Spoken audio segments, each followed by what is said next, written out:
caverns, dungeons, and labyrinths. In this file we will examine reports of ancient subterranean excavations, the very reality of which presupposes the existence of scientifically advanced races which reigned perhaps thousands of years ago, excavations that had apparently been constructed before the deluge and, in some cases, following it. The account which we record below appeared in the October 1947 issue of Amazing Stories Science Fiction, Science Fact magazine, pages 171 to 172. Sirs. Norman Finley, a neighbor of a good friend of mine, told me about an experience he had which was rather unusual. He and a couple of other fellows were hunting down in the Big Bend country. I don't know whether you are familiar with the Big Bend or not, but there is no more wild or desolate area in the country. Rugged, mountainous, cut by canyons, there are innumerable parts of it which have never known the foot of man. It was in one of the most desirable areas that Finley and his companions found themselves. They had driven about 90 miles southwest of Marathon, Texas, a little town of about 700 people, at the foot of the Del Norte Mountains, 4,000 feet high, and had then gone on afoot. The dirt road just petered out and they couldn't get their car further. They were hunting deer but had no luck.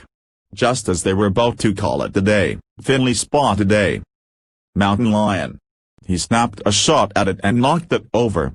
But the lion just rolled over on his feet and started to leave those parts. Finley and the other fellows took after him, since it was obvious that he was wounded and not making very good time.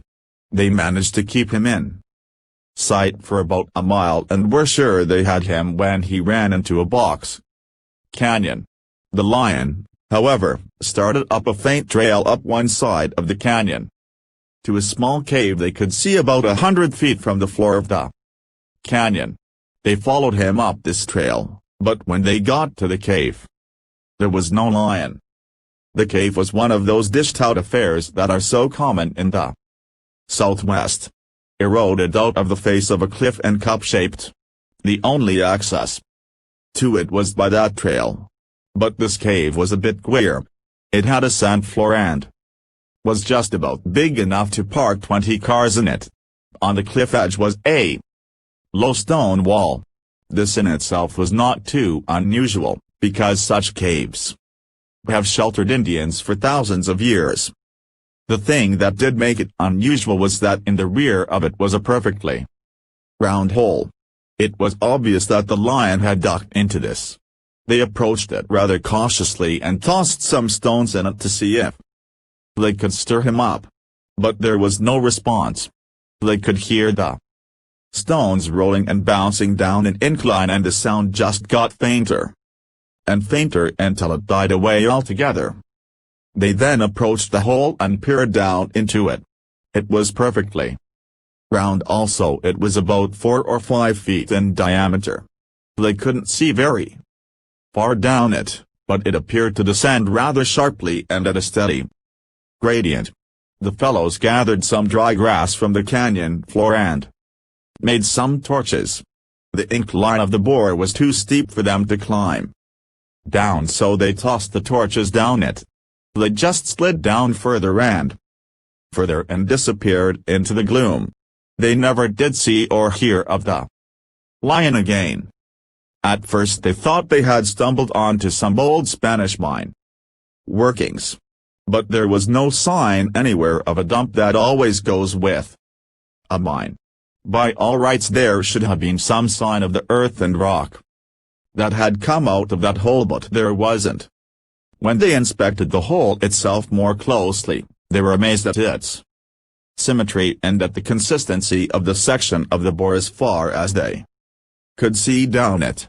The fact that the bore was perfectly round puzzled them too.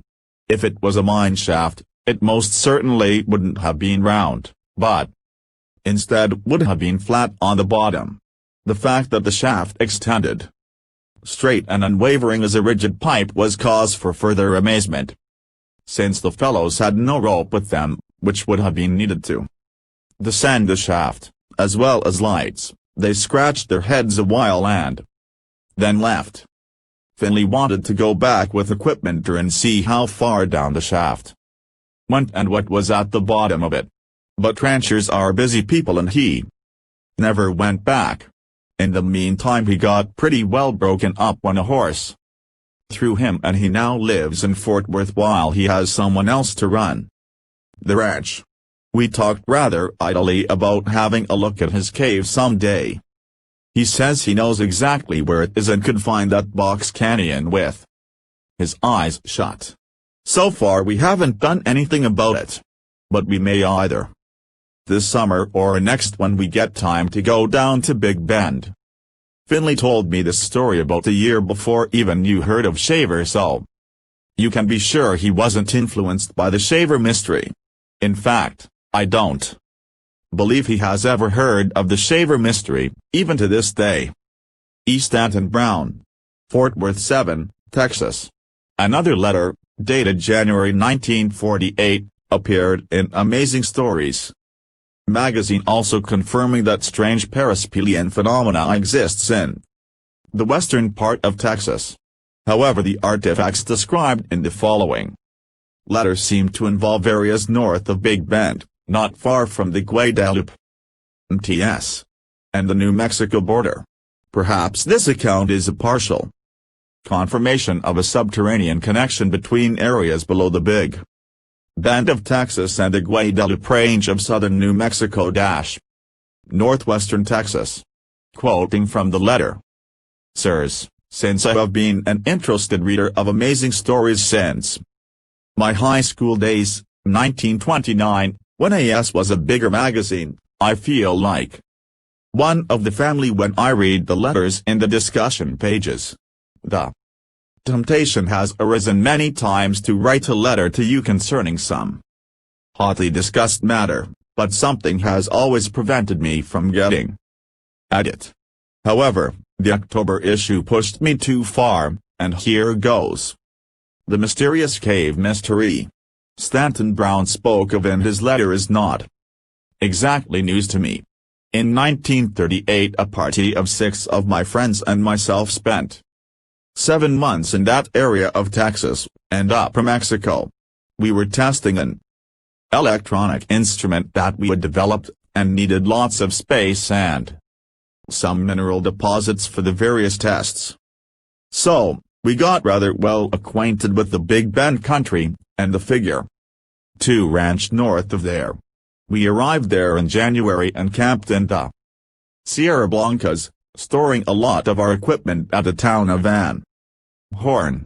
By March we had gotten deep into the rugged country, and as I recall, it was about the middle of March we stumbled onto this cave, or a twin, that Mr. Brown speaks of in his letter.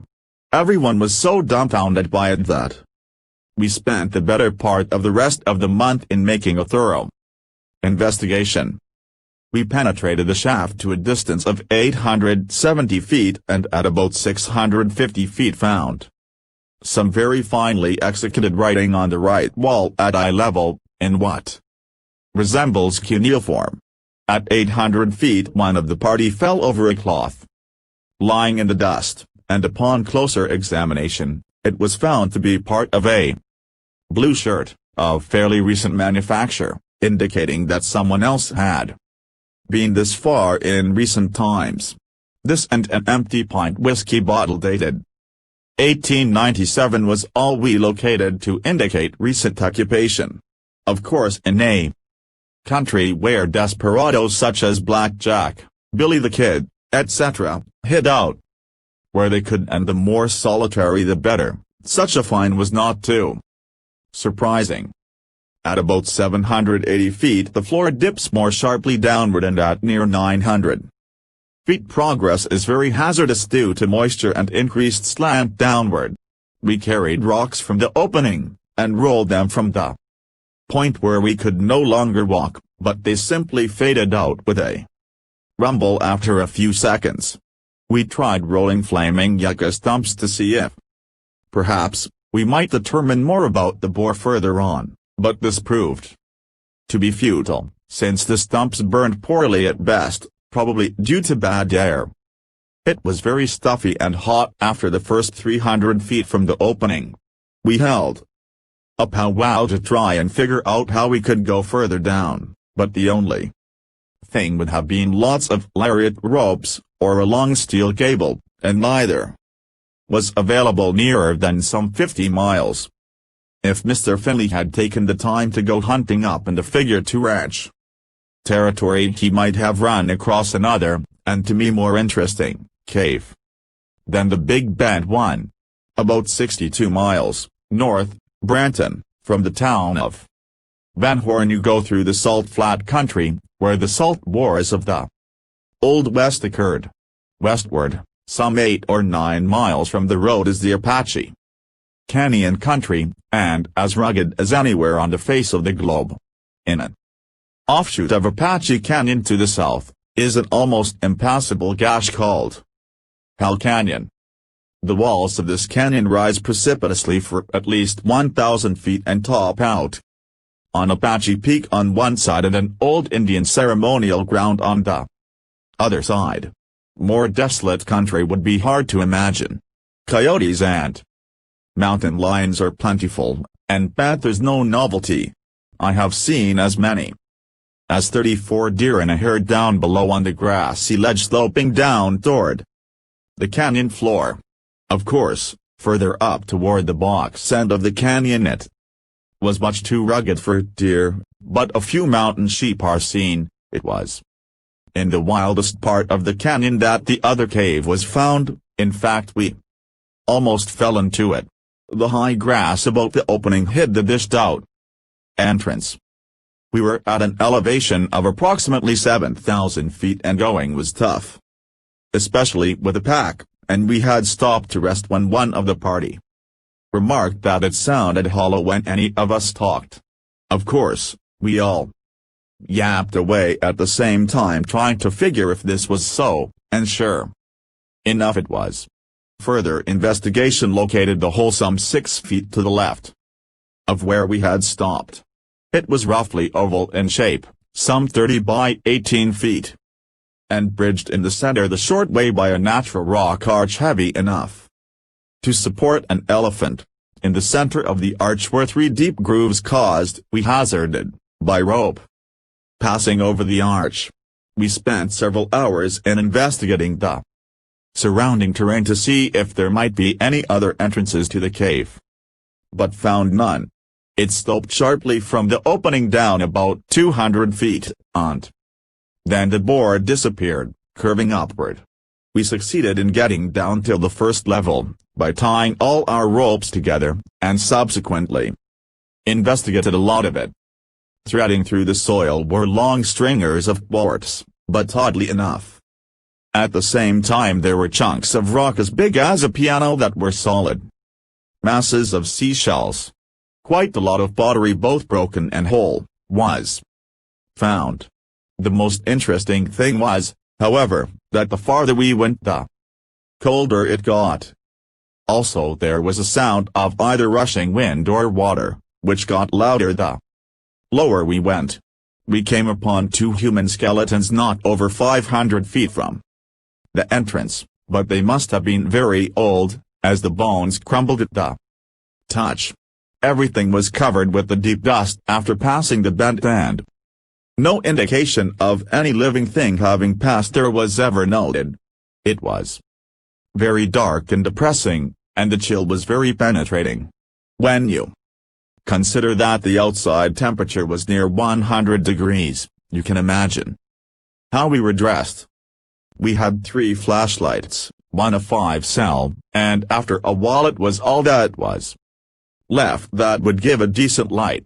Down at what we estimated as 1,200 feet from the opening we came smack up against a smooth stone wall. That was it. The end. None of us would admit it was natural. It was too smooth and perfect, and look as we would we could not find a single flaw or crack in it. It was of a marble-like texture and some 8 or 9 feet high in the center.